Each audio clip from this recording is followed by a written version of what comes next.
The day a civilization stops seeing chains is the day it forgets what freedom costs. The chain scraped across the stone street with a dry metallic hiss that disappeared beneath the noise of the market.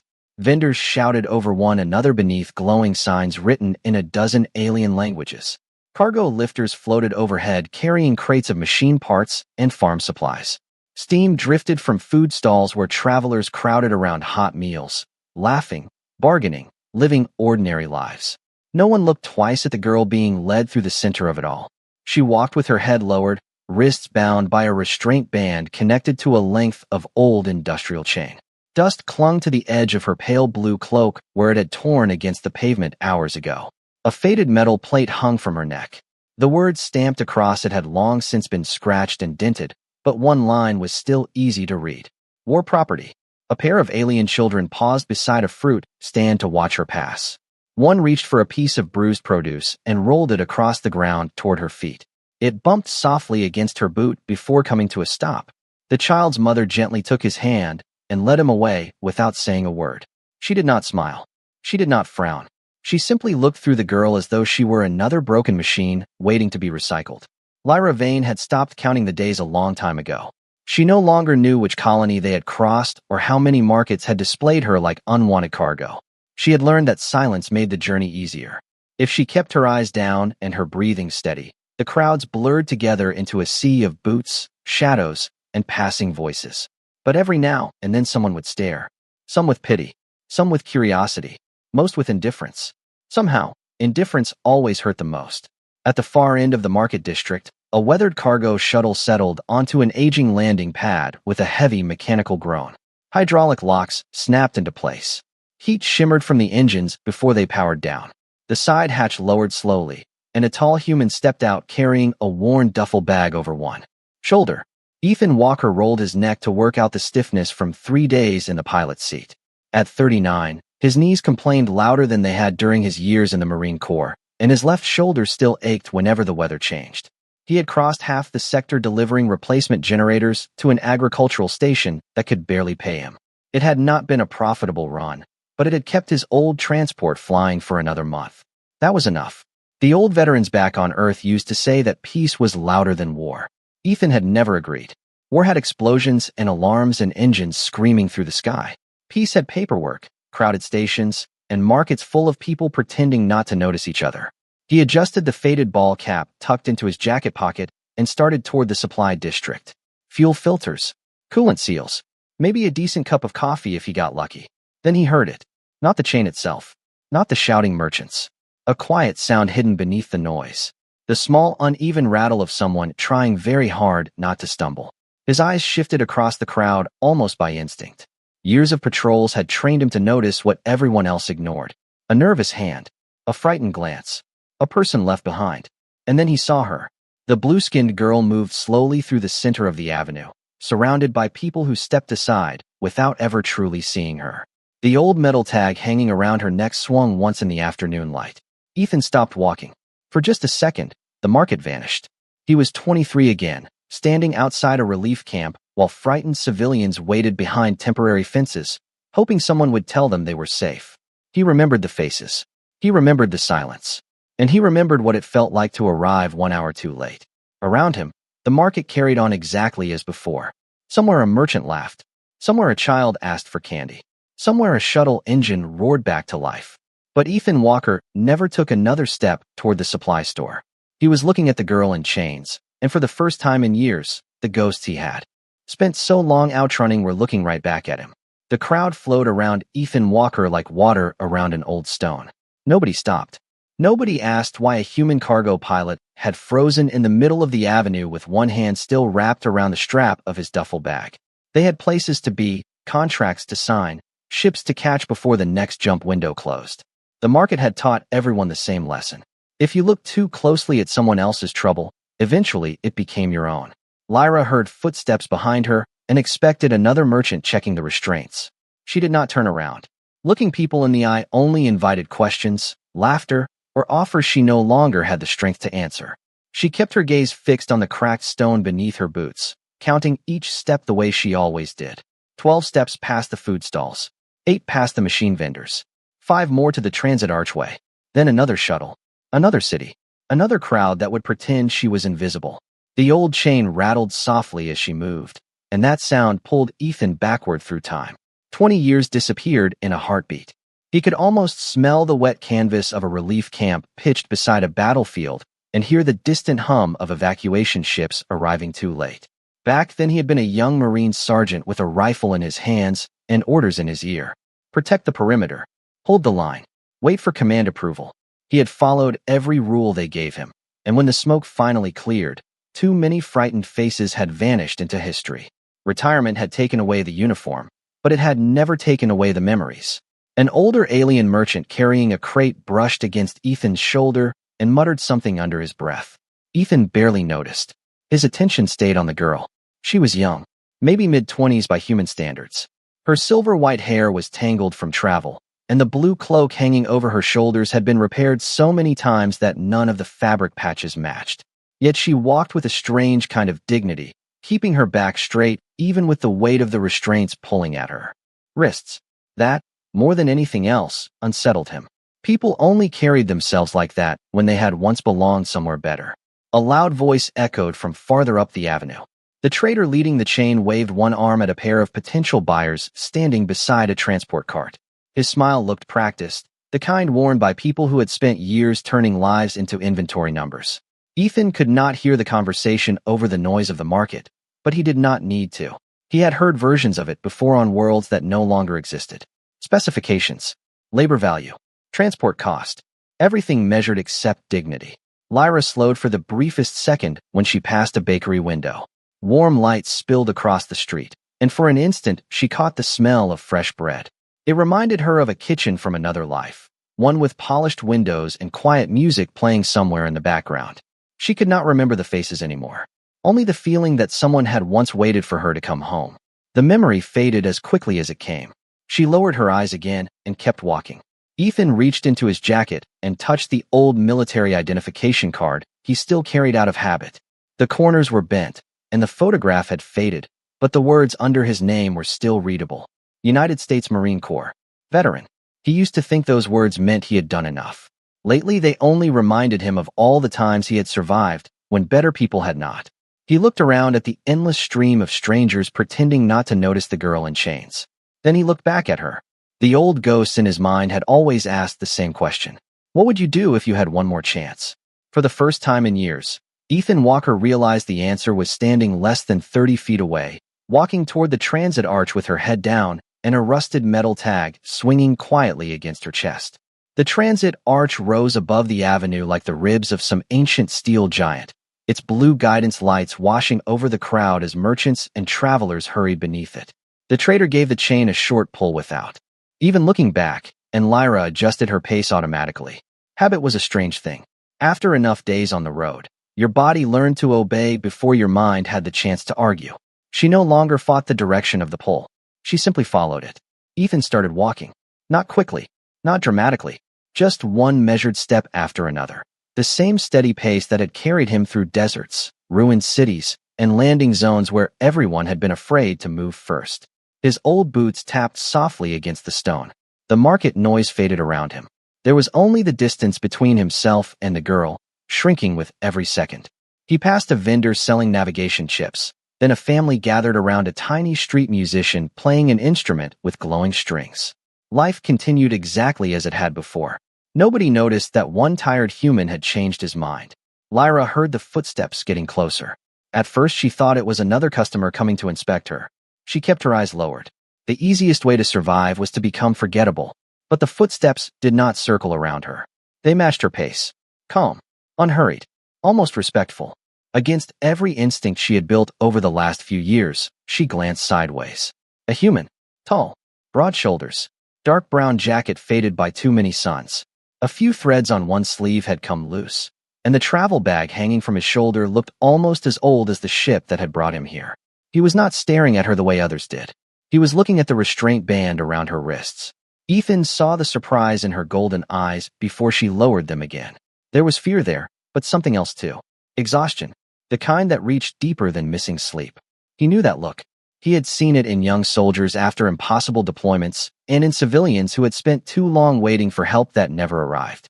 A small display terminal near the transit gate flashed local regulations across its screen. Registered labor transfers must present documentation before departure. Ethan read the words once, then looked at the old chain again. Registered. Documented. Legal. Funny how people always found cleaner words for ugly things.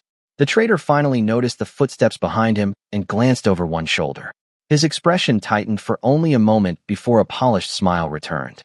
Humans rarely interfered with business, especially not middle-aged cargo pilots dressed in worn jackets and carrying second-hand duffel bags.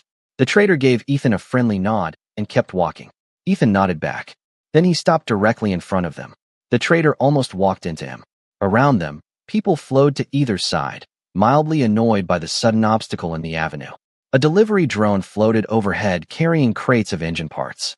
Somewhere nearby, a station clock chimed the top of the hour. Lyra froze. She had seen strangers hesitate before. She had seen pity. She had seen discomfort. But she had never seen someone willingly step into the path ahead of her. The human reached into his jacket, and for one impossible heartbeat, she thought he might be searching for identification papers. Instead, he pulled out a folded cloth handkerchief and offered it to her. She blinked in confusion. A streak of market dust had settled across one side of her face without her noticing. Ethan held the handkerchief out as though offering a cup of coffee to a neighbor. Nothing more. Nothing less. The trader let out a short laugh. "Move along, human," he said, his voice smooth and practiced. "She is under contract." Ethan looked from the chain to the old metal tag resting against Lyra's cloak. Then he met the trader's eyes. His own voice was quiet, almost conversational, the kind of voice that made people lean closer because they did not want to miss a word. "Maybe," he said, "but I would like to know who signed a contract that forgot she was a person." For a few long seconds, nobody moved. The trader looked at Ethan as though he had misheard him. A pair of dock workers slowed their pace to watch, and an elderly woman running a spice stand quietly turned down the volume on her music player. The market was used to arguments over prices, cargo permits, and docking fees. It was not used to someone questioning the value of a contract everyone else had already accepted. The trader folded his hands neatly in front of him and offered the same smile he gave every customer. "You are new to this sector, human," he said. "These transfers are approved by colonial law. She is registered labor. Everything is legal." Ethan glanced at the data terminal standing beside the transit arch. Pages of regulations scrolled across the screen in clean white letters. Legal.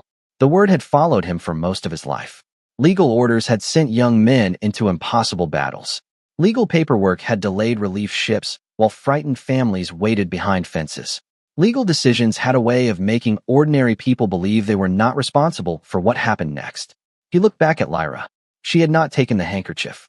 Her bound hands remained lowered, and she stared at the ground between them as though afraid to witness what came next. Ethan noticed that she was trembling ever so slightly. Not from fear, he realized. From uncertainty.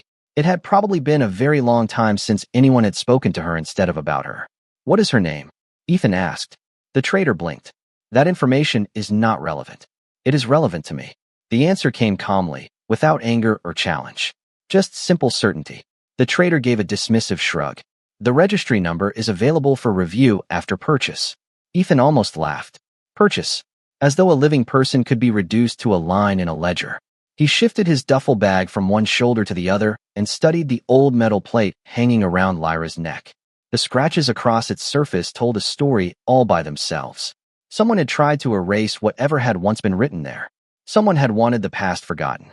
"I did not ask for a number," Ethan said quietly. "I asked for her name." Lyra closed her eyes. The question hit harder than she expected. She had heard commands, insults, negotiations, and endless discussions about transport schedules. But no stranger had asked for her name since the day she had been taken from her home. For a moment, she wondered if she even remembered how to answer. The silence stretched across the avenue. Finally, barely above a whisper, she spoke. "Lyra." Ethan nodded once. "Nice to meet you, Lyra." The words were so ordinary that they almost did not seem real. "Nice to meet you." For simple words spoken every day across 1,000 worlds. Yet she could not remember the last time anyone had offered them without expecting something in return. A little confusion passed through the crowd. One merchant quietly muttered that the human must know her family. Another guessed she was some forgotten diplomat. The truth was far less dramatic. Ethan did not know anything about her. He only knew that nobody deserved to stand in the middle of a crowded street wearing a metal tag instead of hearing their own name.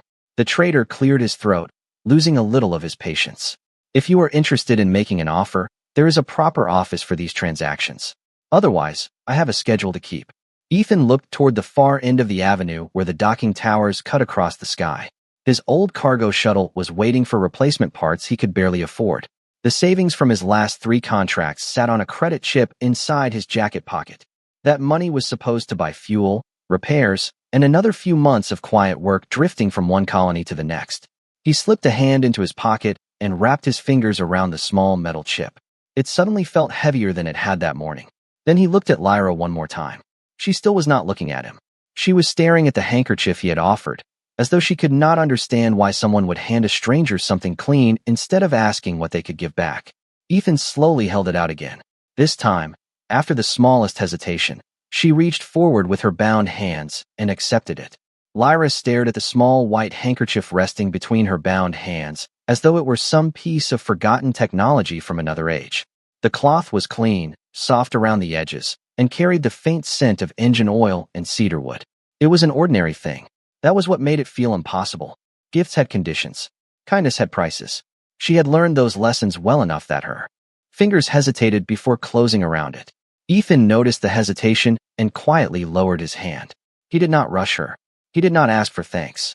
He simply waited. The trader let out a tired sigh and checked the time display attached to his wrist. "Human," he said, "you are delaying registered transport.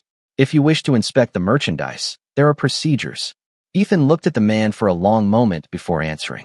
"She is standing right here, and you keep talking as if she is not." A few people in the crowd exchanged uncertain glances. The spice merchant from across the avenue folded her arms and continued watching. An old mechanic carrying a crate of replacement servos stopped beside a lamppost. Nobody spoke. It was strange how one quiet conversation could make an entire market forget where it was going. Lyra carefully lifted the handkerchief and brushed a little of the dust from her cheek. The movement was awkward with the restraint band around her wrists, but she managed it. She had almost forgotten what it felt like to wipe away dirt instead of simply carrying it. The old cloth came away with a streak of gray powder from the road. She lowered it immediately, embarrassed for reasons she could not explain. Ethan pretended not to notice. Instead, he glanced at the restraint band and the heavy industrial lock attached to it. It was old equipment, scratched and repaired over and over again. The sort of thing people stopped maintaining once they decided the person wearing it no longer mattered. "How long has she been traveling?" he asked. The trader shrugged. "Long enough to appreciate a stable contract." Ethan frowned. "That is not what I asked." The answer never came. Lyra found herself speaking before she had time to stop. 3 years. Her own voice sounded unfamiliar. Quiet. Careful. The kind of voice someone used after spending too long trying not to be heard. The trader shot her an irritated look, but she lowered her eyes again before he could say anything. Ethan felt something tighten in his chest. 3 years. 3 years of stations and markets and strangers deciding her future one transaction at a time. He reached into his jacket pocket and pulled out a small metal credit chip. The silver surface caught the afternoon light. It represented 6 months of work. Long cargo runs. Sleepless nights in an aging shuttle. Repairs he had postponed because there was always another contract around the corner. He turned the chip over once in his fingers and remembered exactly what he had planned to buy with it. New coolant lines. Replacement thrusters. Enough fuel to keep flying until winter. Then he looked at Lyra again. She was holding an old handkerchief as though it were the most valuable thing she had ever owned. Suddenly, the numbers on the credit chip did not seem nearly as important. The trader noticed it too. His smile returned, sharper than before. "Ah," he said pleasantly. "Now we understand each other. There is an administration office 2 blocks from here. Proper documentation. Proper transfer of ownership. Everything according to the law." Ethan closed his hand around the chip. Ownership. The word sat wrong with him. It always had. He had spent enough years in uniform watching people defend terrible ideas simply because the paperwork had been approved by someone far away. He looked at Lyra and saw that she was already preparing herself for another sale, another destination, another stranger making choices for her. Her expression had gone empty again, the brief flicker of surprise from moments ago carefully hidden away. Ethan took a slow breath. Then he slipped the credit chip back into his pocket and adjusted the strap on his old duffel bag. "Good," he said quietly. "Take me to the office." Lyra's fingers tightened around the handkerchief. She had heard those words before from dozens of buyers across dozens of worlds. But something about the way the human said them made her look up.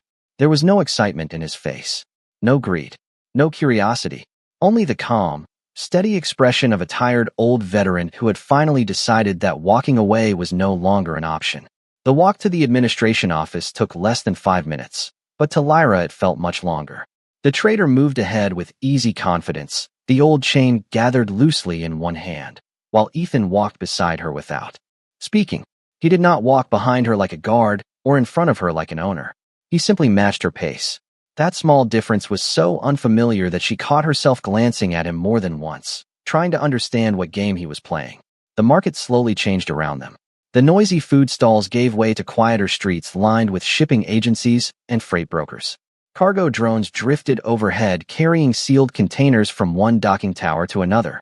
Somewhere above the clouds, star ships prepared for departure, their engines sending a distant vibration through the ground beneath their feet.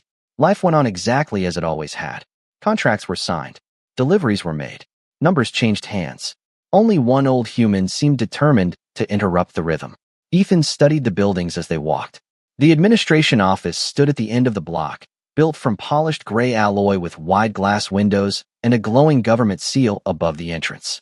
It looked less like a courthouse and more like a bank. He supposed there was not much difference anymore. A place that reduced people to paperwork always preferred clean walls and bright lights. He slipped his hand into his jacket pocket and touched the credit chip again. 6 months of work. Maybe more if he counted the repairs he had delayed. His old shuttle still needed new coolant lines. The navigation array failed every third jump. One bad engine surge, and he could find himself stranded halfway across the sector. Any sensible pilot would walk away. He almost smiled at the thought.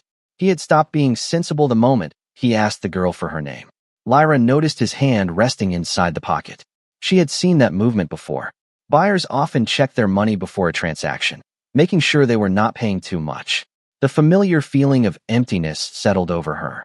She had allowed herself one foolish moment back at the transit arch, one impossible thought that perhaps the human was different.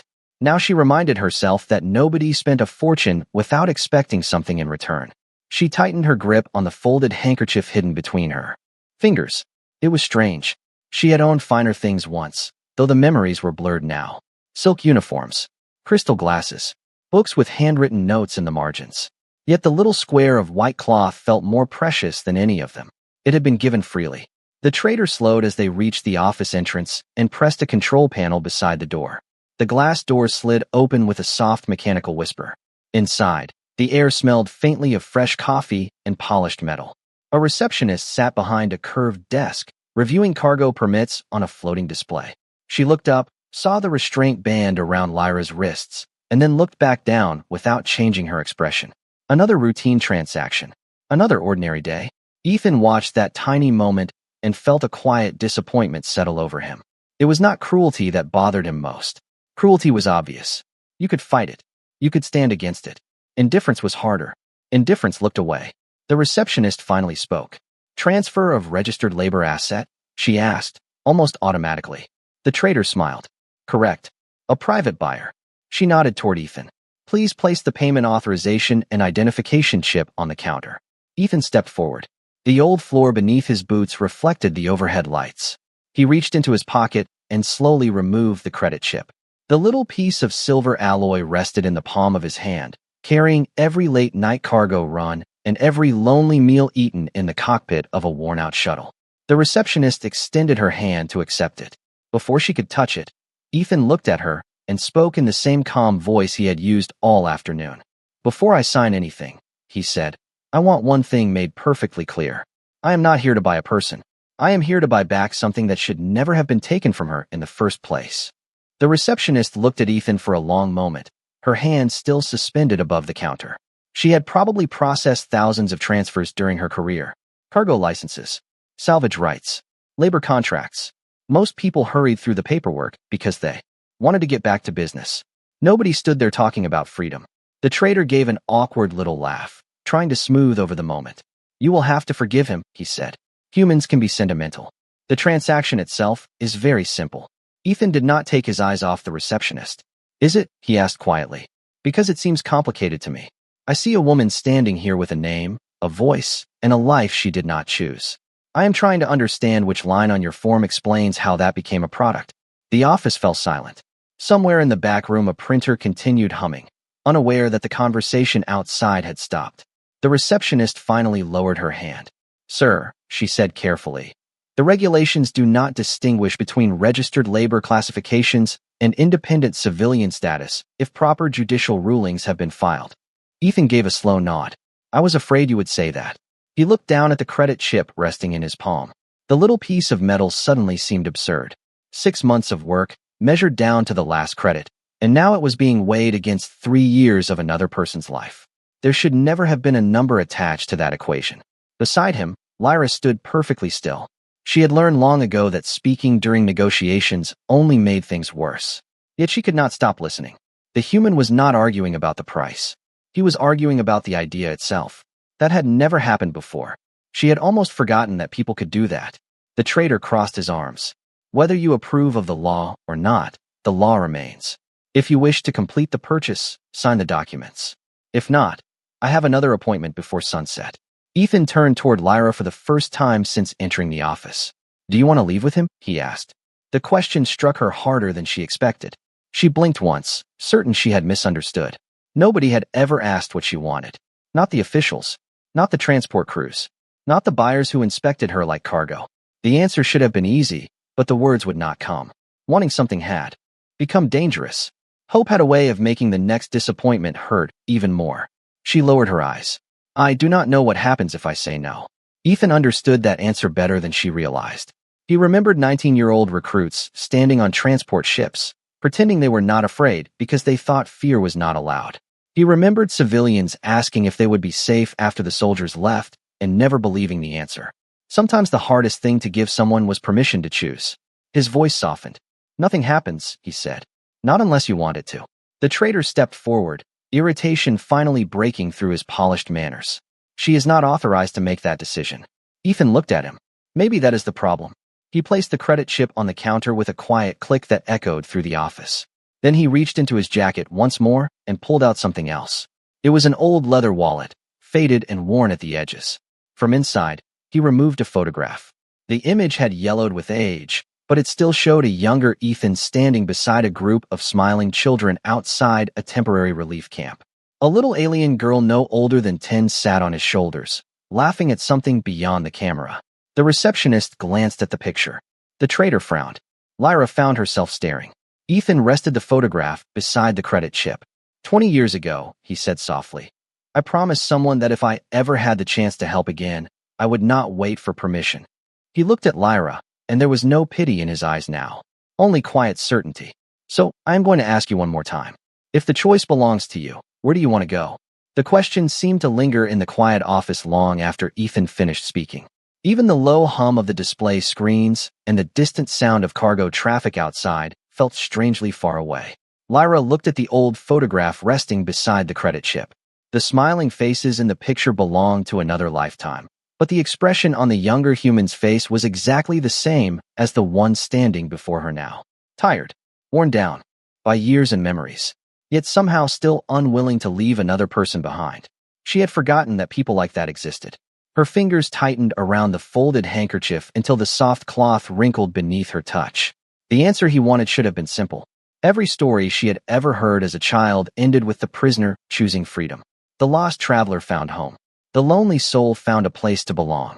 But stories never talked about what happened after years of being told that your choices did not matter. The truth was that she was afraid. Not of the traitor. Not of the paperwork. She was afraid of believing in something that might disappear the moment she reached for it. The receptionist quietly looked from Ethan to Lyra and back again. She had spent years watching signatures move across digital forms, never stopping to think about the lives attached to them. Yet now, standing only a few feet away from the silent alien woman and the stubborn old veteran, the regulations on her screen suddenly looked smaller than they had before. She tapped a command into her console. A new window opened. Registered labor release request. The trader leaned forward immediately. "You cannot process that without authorization," he protested. "The contract is valid." "The contract is valid," the receptionist agreed calmly. But colonial statute also allows for voluntary release if the current holder consents and the transfer fees are satisfied. She looked toward Ethan. The law is not used that way very often. Ethan gave a faint smile. Maybe it should be. The trader stared at the human as though trying to solve a puzzle that refused to make sense. You are willing to spend everything you have just to let her walk away? He asked. You do not know who she is. You do not know where she came from. Ethan looked at Lyra before answering. I know enough. The trader shook his head. No, you do not. For the first time all afternoon, there was no confidence left in his voice. Only frustration. She was not captured because she was weak. She was not abandoned because nobody wanted her. She caused trouble. She refused orders. She refused to cooperate. Lyra lowered her eyes.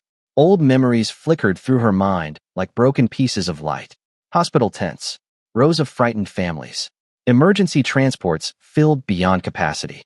A younger version of herself arguing with uniformed officials while civilians waited outside the gates. She had not carried a weapon. She had carried medical records and supply lists. When the new government demanded that the relief camps be closed, she had refused to leave the patients behind. The punishment had not come all at once. It had arrived quietly.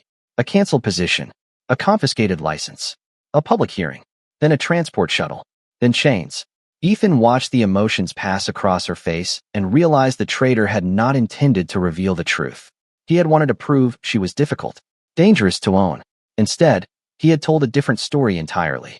You help people, Ethan said softly. Lyra looked at him, surprised. I tried. The words were barely more than a whisper. I was a medical coordinator. We evacuated families after the border conflicts. When the occupation began, they ordered us to leave the camps behind. I could not. The room fell silent again. The trader looked away. The receptionist slowly removed her hands from the keyboard. Ethan reached over and picked up the old photograph. Then he slid it gently across the counter until it rested beside Lyra's folded handkerchief. Looks like we used to have the same job, he said. We both spent our lives trying to get people home. For the first time in 3 years, something inside Lyra began to feel heavier than fear. It was hope. Small, fragile, almost frightening in its own way. But it was there. The receptionist looked at the two of them for a long time before she finally reached for the console again.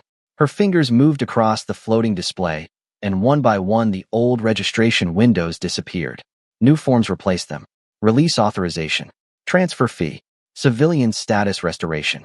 The trader watched the screen in silence. The fight had gone out of him. Perhaps he had expected the human to argue and then walk away. Perhaps he had expected the girl to lower her eyes and accept whatever happened next. Instead, he had found two stubborn people who had spent their lives carrying strangers out of places everyone else had abandoned. He let out a slow breath and rested one hand on the counter. She was never profitable anyway, he muttered, though the words sounded more like an excuse than a complaint. Always trying to help people. Always asking questions. Ethan almost smiled. Funny, he said quietly. That is exactly the kind of person I trust. The receptionist finished entering the last code and turned the display toward Ethan. The release fee is equal to the remaining value of the labor contract, she explained. Once payment is accepted, the restraint registration will be permanently erased. Ethan did not hesitate. He placed the old credit chip against the scanner. A soft tone echoed through the office. Approved. The little silver chip that had carried 6 months of hard work lost its value in an instant. New coolant lines, replacement engines, another season of steady cargo runs. All of it was gone. Ethan looked at the empty chip in his hand and felt something unexpected. Relief. The receptionist opened a small drawer beneath the counter and removed a simple magnetic key. She walked around the desk and stopped in front of Lyra. By law, she said softly. This belongs to the person wearing the restraint. She did not hand it to Ethan. She placed it directly into Lyra's bound hands. Lyra stared at the key as though she had never seen one before. She looked from the metal key to the old restraint around her wrists, then back to Ethan. He gave a small nod. Your choice, he said. I told you. Nobody else gets to make it now. Her hands trembled. The old industrial lock had been part of her life for so long that it almost felt permanent, like a scar or a memory. She slid the key into the release slot. For 1 second, nothing happened. Then there was a quiet click. The restraint band loosened. The heavy chain slipped from her wrists and settled onto the polished floor with a soft metallic sound. Nobody in the room spoke. Lyra slowly rubbed her hands where the old band had rested. The skin beneath it was pale from years without sunlight. She looked down at the chain lying motionless by her feet. 3 years of stations, markets, paperwork, and silence had ended with the smallest sound in the world. A simple click. The trader gathered his documents without another word and walked toward the exit. Before leaving, he paused for just a moment. "You know," he said without turning around, "she has nowhere to go." Ethan looked at Lyra. "That is true," he answered. "But that is different from having no choice." The office doors slid open, and warm afternoon light spilled across the floor. Beyond the glass, the market was still alive. Ships climbed toward the sky. Merchants shouted. Children laughed somewhere in the distance. The universe had not changed because one old veteran spent everything he owned. Most people outside would never even know what had happened in that quiet little office. Lyra picked up the folded handkerchief with one hand and the old photograph with the other. Then she looked at Ethan, uncertainty and hope meeting in her eyes for the first time.